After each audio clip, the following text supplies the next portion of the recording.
Olá, povo de Deus, sexta-feira, 12 de abril de 2024, segunda semana da Páscoa. A nossa reflexão de hoje é a partir de Atos 5, 34, 42 e João 6, de 1 a 15. Naqueles dias, um fariseu chamado Gamaliel levantou-se no sinédrio. Era mestre da lei e todo o povo o estimava. Gamaliel mandou que os acusados saíssem por um instante e depois disse: Homens de Israel, vede bem o que estáis para fazer contra esses homens. Algum tempo atrás apareceu Teudas, que se fazia passar por uma pessoa importante. A ele se juntaram cerca de 400 homens. Depois ele foi morto e todos os que o seguiam debandaram e nada restou. Depois dele, no tempo do recenseamento, apareceu Judas, o galileu, que arrastou o povo atrás de si. Contudo, também ele morreu e todos os seguidores seus se dispersaram. Quanto ao que está acontecendo agora, dou-vos um conselho. Não vos preocupeis com esses homens e deixai-os ir embora. Porque se esse projeto ou essa atividade é de origem humana, será destruído. Mas se vem de Deus, vós não conseguireis eliminá-los. Cuidado para não vos pordes em luta contra Deus. E os membros do Sinédrio aceitaram o parecer de Gamaliel, chamaram então os apóstolos, mandaram açoitá-los, proibiram que eles falassem em nome de Jesus e depois os soltaram. Os apóstolos saíram do conselho muito contentes por terem sido considerados dignos de injúrias por causa do nome de Jesus. E cada dia no templo e pelas casas não cessavam de ensinar e anunciar o evangelho de Jesus Cristo. Bom, vamos conhecer Gamaliel, um fariseu bem formado que foi capaz de influenciar o conselho dos judeus. Gamaliel foi doutor, que exerceu sua função entre os anos 25 e 50. Em Atos 22, 3, Paulo proclama-se discípulo dele, de Gamaliel. Gamaliel consegue impor a sua autoridade ao conselho que escapa do controle ao sumo sacerdote. Esta é a primeira vitória dos apóstolos. O conselho vai deliberar. Gamaliel começa com uma advertência. O problema não é apenas restabelecer a ordem no conselho, mas obedecer a Deus. O conselho está perdendo de vista sua subordinação a Deus. Como fariseu bom e douto, Gamaliel via com simpatia o movimento cristão, que pregava a ressurreição e se apresentava como cumprimento das Escrituras. Seria arbitrário excluí-lo sem mais. Por isso, o melhor era esperar. O parecer de Gamaliel era sensato e tinha fundo histórico. Ele afirmava que todo movimento messiânico falso se desfaz por si mesmo, como tinha acontecido com Teudas e Judas.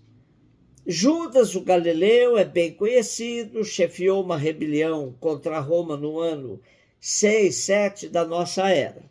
O seu movimento foi continuado pelos zelotas, uma espécie de grupo guerrilheiro. E Teudas era outro chefe de bando conhecido no tempo em que Lucas escreve. Mas a sua rebelião aconteceu 30 anos depois da intervenção de Gamaliel. Lucas prescinde dessa circunstância e usa-o como exemplo de movimentos messiânicos fracassados. Para Gamaliel, sucederá o mesmo ao movimento cristão se for falso. Por isso, não é preciso opor-se a ele. O raciocínio de Gamaliel foi aceito pelo Sinédrio, que depois de açoitar os apóstolos, os pôs em liberdade com a proibição de continuarem a falar daquele nome.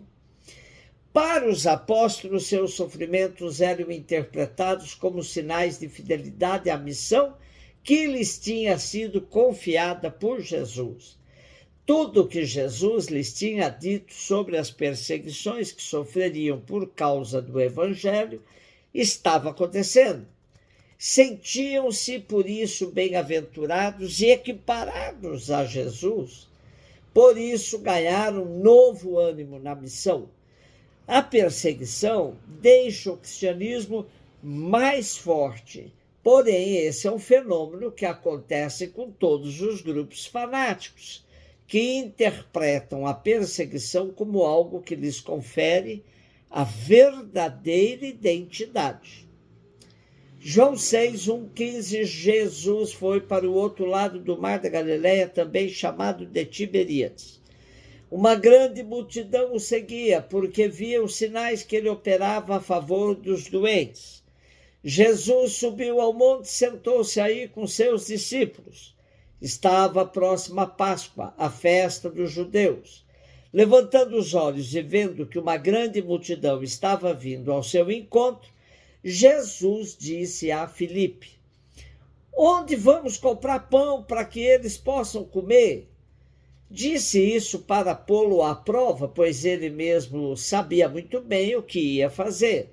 Filipe respondeu: nem 200 moedas de prata bastariam para dar um pedaço de pão a cada um.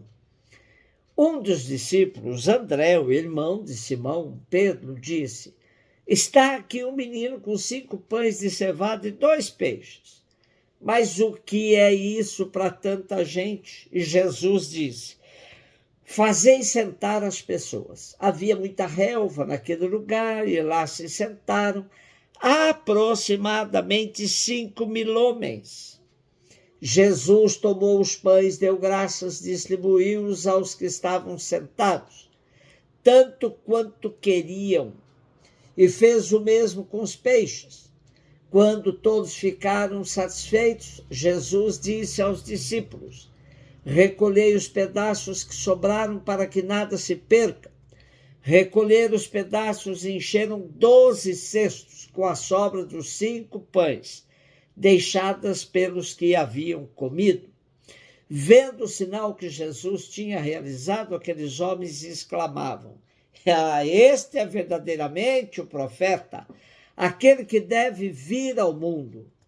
Mas quando notou que estavam querendo levá-lo para proclamá-lo rei, Jesus retirou-se de novo sozinho para o monte. Sabemos que João não tem a narrativa da última ceia, como os demais evangelistas que narram o partir do pão, distribuir do vinho, como o corpo e sangue de Jesus. Na última ceia, para João, o mais significativo é o gesto do serviço, simbolizado no lava-pés. Em compensação, capítulo 6 de João é conhecido como capítulo eucarístico, com o grande discurso sobre o pão da vida. O quarto sinal de hoje, com a multiplicação dos pães, João abre o capítulo e dá as coordenadas sobre o que virá depois. O contexto apresentado por João é por demais significativo. Jesus muda de margem, sobe a montanha na companhia dos seus discípulos e uma multidão carente. Tudo isso na proximidade da festa da Páscoa dos judeus. A experiência de matar a fome da multidão nos remete ao maná do deserto e à Eucaristia instituída por Jesus como a ceia do amor que nos prepara para o serviço. No nosso texto de hoje fica explícita a cristologia joanina, que tinha perspectiva descendente. Tudo parte da divindade de Jesus, vem do alto. Sendo assim, o Jesus de João já sabe tudo de antemão. E enquanto os discípulos estão imersos na ideologia do mercado, comprar, ter para distribuir, nem 200 moedas de prata, temos aqui 5 pães, 2 peixes, Jesus parte do que se tem e propõe a partilha. É o próprio Jesus quem distribui os pães e peixes. Em outras narrativas, ele repassaria aos discípulos. Ele se impõe aqui como o provedor, aquele que mata a fome do povo. Foi a grande fartura, sobrando 12 cestos, uma referência à totalidade das 12 tribos de Israel. Finalmente, Jesus recusa ser rei. Para João, Jesus é aquele em quem se realiza o passado e se concretiza a esperança de Israel. O pão que está para dar ao povo aperfeiçoa e ultrapassa a Páscoa hebraica e coloca este sinal na perspectiva do banquete eucarístico cristão. Com este sinal, Jesus apresenta-se como o Messias esperado e que é preciso reconhecê-lo como servidor, não como rei. Um beijo no seu coração.